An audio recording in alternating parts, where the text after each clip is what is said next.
2021 meeting to order. We'll start with the Pledge of Allegiance and invocation by Councilman Frank Stevenson. I pledge allegiance to the flag of the United States of America and to the republic for which it stands, one nation, under God, indivisible, with liberty and justice for all. Let's pray. Lord, we just come humbly before you, trusting in your presence and provision, Lord, your light, your discernment to be granted to us as we look to the affairs of this community over which you have given us a place of responsibility. Lord, we just thank you that you delight to do that, and we trust you to overcome our weaknesses in accomplishing that purpose. In Christ's name, amen. Kim, can we have the roll call? Yes, sir. Misty Cavanaugh. Here. Tony Space. Here. Adam Townsend. Here. Amy Cruz. Present. Frank Stevenson. Here. And Chad Mincer. Here. Mayor, we do have a quorum. All right, so our first order of business will be the approval of minutes. The regular meeting of the Madisonville City Council was held on November 15, 2021 at 4:30 p.m.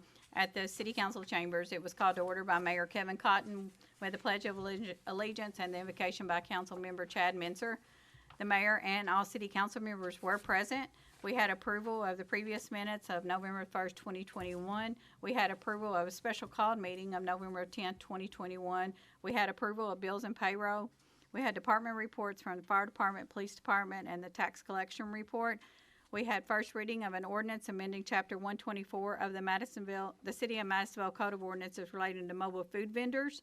We had a resolution to accept a bid for an air compressor to Everpar. We had, and that was accepted. We also adopted a resolution to accept a bid for the Digger Derrick truck to Alltech. We also had a resolution to accept a bid for the spare transformers to Virginia Transformer, Georgia Transformer, which was approved. We accepted a bid for the airport hangar concrete to Garrigan Building and Construction. We had an executive order relating to the appointment of Robin Elliott to the library board. We had a proclamation and an adjournment. Are there any corrections to the minutes? If not, do I have a motion to approve the minutes? Move. Do I have a second? I have a motion and a second. Any questions? All in favor say aye. Aye. Opposed? Hearing none, motion passes. Next, we'll move on to the approval of bills and payroll. We have the total general fund of $267,952.95, total sanitation of $89,076.39, total electric utility of $124,185.86, total water filter of $106,265.15, and total wastewater collection and treatment of $139,824.51. We had an estimated biweekly payroll. We had governmental of $63,926. Police of $177,088, fire of $161,304, transportation of $26,386, cemetery of $8,735, park $16,128, sanitation $43,684, light fund $84,320, water and filter of $51,461. Wastewater treatment of $16,979 and wastewater collection of $33,051 for a total estimated biweekly payroll of $683,063. All right, do I have a motion to approve the bills and payroll? So move. A second? Second. You have a motion and a second. Are there any questions? All in favor say aye. Aye. Opposed? Hearing none, motion passes. Before we move into old business, I did want to give you all an update on three projects that we've had going on. Number one, the playground at Mar Park is finally open. If you haven't been by there to see the playground and the kids out there playing on it, it is definitely a joy to see and to watch. That project, I was looking back, and it started in August 2019. So it's been going on for just a little while, and we've been waiting on that play surface for quite some time. 2 weeks. It was 2 weeks. But it is finally completed, and I encourage you, if you haven't been by there, to go check that out. The playground at Mar Park is exceptionally done. So thank you all for that. Another one that we've been working on that you all have been a part of from the beginning is the airport project. You all approved at our last meeting to move forward with the concrete work. The pad is completed out there as far as the gravel work goes. They've got that done, and they'll start working on the plumbing and the heating system hopefully this next week. So that project is moving forward, and we should be the award. There's a letter of award out for the taxi lane that has already been submitted to Pollard and Sons to get that started as well. So that project is moving finally and taking off, if you will, and hopefully we'll see the building going up towards the end of January, first part of February. But just want to kind of give you all an update on that. And then the sports complex will be opening bids tomorrow at 2 o'clock for the dirt work on that, and then we'll be calling a joint meeting between the city council and the court like we had before, just so that we can have the open discussion on those bids and how we're going to move forward. So I just want to kind of give you an update on those. Is there a projected date for that joint meeting yet, or are we still trying to get that together? Once we receive those bids and see where they come in at, we'll find out kind of where that goes. It will probably end up having to be a week or two out before we can move forward on that. By the time that they go through those bids. Thank you. Any other questions? Those bids will go back to Sherman Carter Barnhart, right? Yes, Sherman Carter Barnhart actually will be here, but they will review those as well as AEI, and they'll make a recommendation. So, all right, moving into old business, we're going to have the second reading of an ordinance amending Chapter 124 of the City of Madison Code of Ordinances relating to the mobile food vendors. Be it ordained by the City of Madisonville, Kentucky as follows. Actually, I'm going to skip down to just the changes of this. If you go down to Section 124.04, location and hours of mobile food vendors, it looks like that the mobile food vendors may not be located on public right-of-way except when in conformance with, they must be in minimum of 100 feet from a residential dwelling unless written permission is granted by the owner or tenant residing on the premises. We did remove the 14 consecutive days, and we also removed the hours from 7 a.m. to 10 p.m. Monday through Thursday, and Sunday 7 a.m. to 11 p.m. on Friday and Saturday. Everything else had stayed the same there. We did remove that mobile food vehicles shall not operate at any one location for more than 3 consecutive days, and we did add that mobile food vehicles may be allowed on public property owned by the City of Madisonville in pre-approved designated locations provided by the food administrator. No more than 2 parking spaces may be taken up by the mobile food vehicle. Driving lanes must be kept clear, and said vehicle must be removed at the end of each day. Section 124.05, the regulation of the mobile food vendors. A mobile food vendor shall in no case obstruct traffic or pedestrian flow, nor locate in such a manner as to cause a traffic hazard, and shall not obstruct sight, distance for drivers, nor impede access to driveways, nor fire hydrants or fire lane shall be obstructed. We did remove Section B, and then we added another Section B of all mobile food vehicles must be removed from their vending locations at the end of each vending day unless the owner of the mobile food vehicle is the same as the owner of the property on which it is located. Also in Section E, no tables, chairs, umbrellas, or appurtenances, there we go, shall be allowed on public property except as allowed in Section 124.04, Section E, paragraph 1 above. And then we're going to skip on over to Section 124.07, the fees, application, permitting, and inspection. Any operator of a mobile food cart or mobile food vehicle must apply for and receive on an annual basis a mobile food permit from the mobile food administrator, paying an annual fee of $100 per calendar year. And that takes care of all of those changes under that one. All right, do I have a motion to approve the ordinance amending Chapter 124 of the City of Madison Code of Ordinances relating to the mobile food vendors? So moved. Do I have a second? Second. I have a motion and a second. Are there any questions? No questions, Mayor, but I just would like to make some statements about the ordinance itself. I like this ordinance for the majority of it. It does a really good job of cleaning up a lot of things, opening up, removing some of the regulations of it. But where I stand against this part is when it comes to the fee. Back when we originally first drafted this ordinance back 4 years ago, there was also a $100 fee that was placed on mobile food vendors. After discussion, that was removed to $0. The reason I bring this up is that I look at other cities and what their mobile food vendors pay for a yearly fee.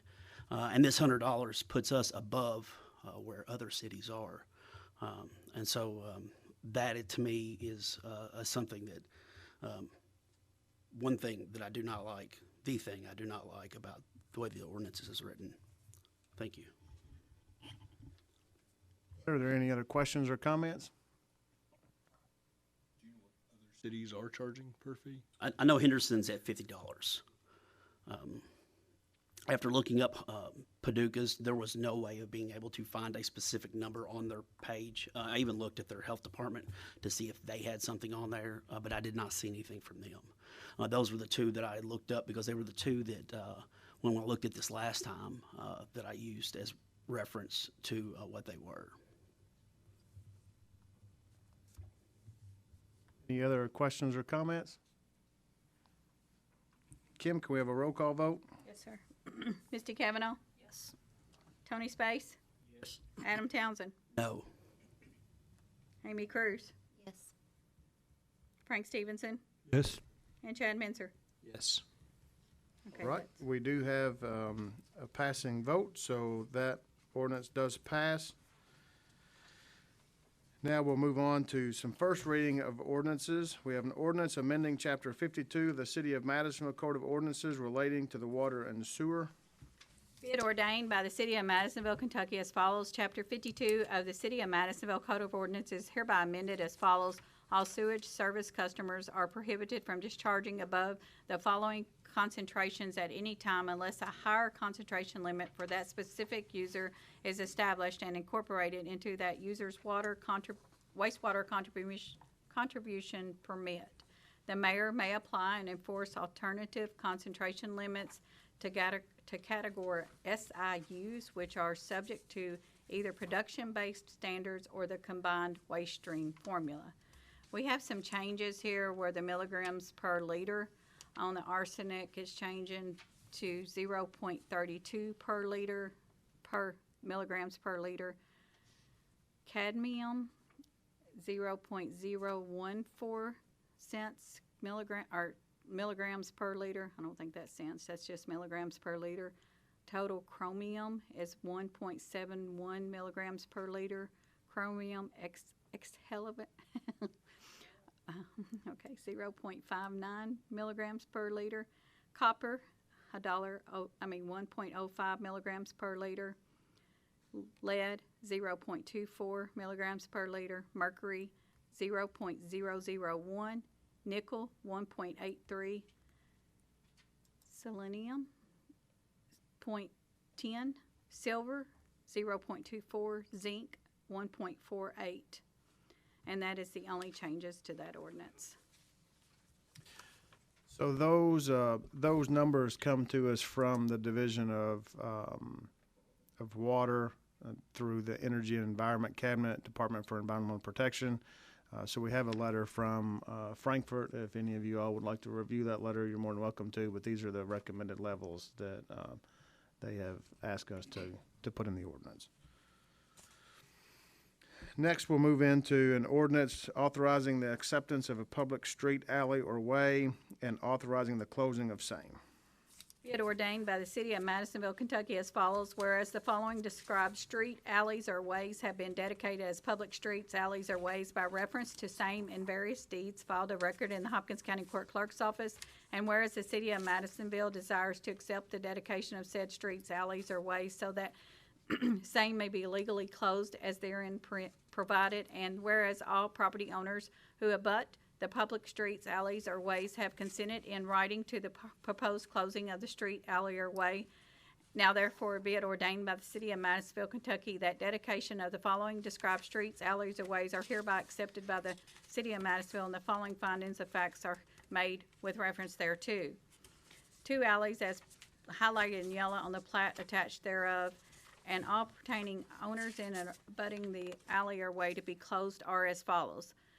Okaloosa LLC is the record title owner of the property abutting the alley by virtue of deed of record, a deed of conveyance executed by Maryville Properties LLC dated June the 20th, 2018, and a record in deed book 766, page 20, and by virtue of a deed of conveyance executed by Versnick Manufacturing Company to Okaloosa LLC by deed dated December the 30th, 2015, and a record in deed book 743, page 597 of the Hopkins County Court Clerk's Office. Deborah Patterson is the record title owner of the property abutting the alley by virtue of a deed of conveyance executed by Citizens Bank of Kentucky dated January 31st, 1996, of record in deed book 546, page 302, Hopkins County Court Clerk's Office. Madisonville West Properties is the owner of the property abutting the alley by virtue of a deed of conveyance executed by Gene Smith dated December 23rd, 2002, of record in deed book 615, page 525 of the Hopkins County Court Clerk's Office. Written notice of the proposed closing was given to the property owners in or abutting the public streets, alleys, or way being closed, and all property owners in or abutting the public streets, alleys, or ways being closed have given their written notarized consent to the closing, and copies of the written consent are attached hereto to this ordinance. Upon entry of an ordinance adopted by the City of Madisonville closing of the alley, the alley will revert to the adjoining property owners whose properties physically abut the alleys to the midpoint or center thereof. All right, so our next one is resolutions. Resolution to authorize the mayor to execute a lease agreement.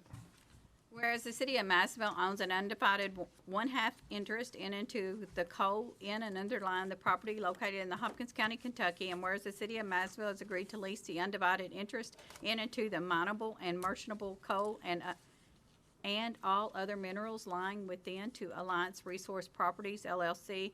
Now therefore be it resolved that Mayor Kevin Cotton is hereby authorized to execute a lease from the City of Madisonville unto Alliance Resource Properties, LLC.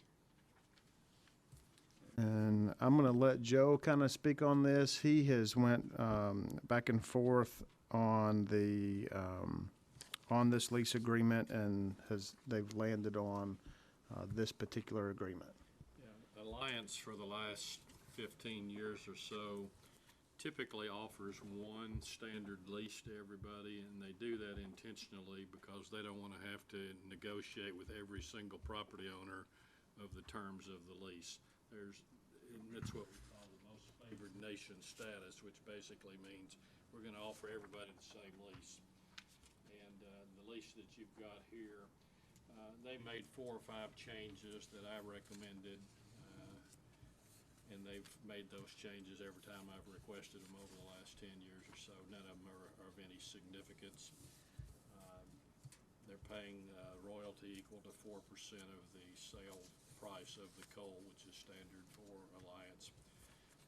The only thing that I did request that they change is you don't want a coal company to merely hold the lease forever with no obligation to mine it. And so I had hoped that they would enter upon the coal field within the next 10 years. That's what I recommended. They had said 20, and in fact, the one we've got here before says 20, which is not the latest version, Kim. And as a compromise, they agreed at 15. I full well anticipate that they will be on the property sooner than that, but that just gives them the opportunity to mine in a logical progression depending upon the geology and the other properties that they encounter. But it's a good lease. It does represent and protect.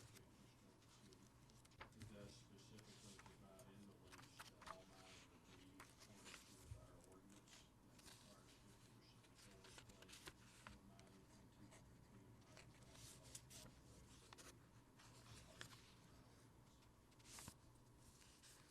All right, do I have a motion to approve the authorization for the mayor to execute a lease agreement to Alliance Coal? Moved. Second? Second. Are there any questions? Property is the Boy Scout property, correct? That's correct. I don't have a question, Mayor, but I would like to, as we are looking at this, I would like to kind of suggest that if there is any royalty paid out in the future, that maybe we look at investing in the Boy Scout property, of possibly putting in a bathroom facility and maybe an outdoor sink for the future use of that, because I think they would appreciate that, because that camp is still very active and still being used as a primitive camp, and in conjunction, I think the Boy Scouts use that quite often, and I believe some church groups use that as well. So just a recommendation for future motions and movements. I think that is definitely an option as you all are discussing budgets, once you know what that revenue looks like, how to appropriate those funds. I have a motion and a second. Is there any additional questions? All in favor say aye. Aye. Opposed? No. Motion passes. Municipal Orders. We have a reappointment of Jack Morris to the Zoning Adjustment Board. It shall be and hereby is ordered by the City Council of the City of Madisonville, Kentucky as follows, that Jack Morris shall be and hereby is reappointed to the Zoning Adjustment Board, that the term of Jack Morris shall be for 4 years and ending December 31st, 2025, and that Jack Morris shall serve in accordance with the laws of the United States of America and the Commonwealth of Kentucky and the ordinances of the City of Madisonville. I have a motion to approve the reappointment of Jack Morris to the Zoning Adjustment Board. So move. Do I have a second? Second. I have a motion and a second. Are there any questions? All in favor say aye. Aye. Opposed? Hearing none, motion passes. Also want to recognize and give a thank you to all of those that helped this past weekend for not only a great shopping event downtown, a tree lighting event, but also the Christmas parade and Deck the Park. It was a really, really good weekend. We also had the Christmas home tour from the Women's Club. It just turned out to be a great weekend here in the city, and so all of those that were a part of that, I just want to say a big thank you for all of those folks, and also our team as well that helped make all of those things possible. But at this time, we will entertain a motion for adjournment. So move. All right. Have a second? Second. Second.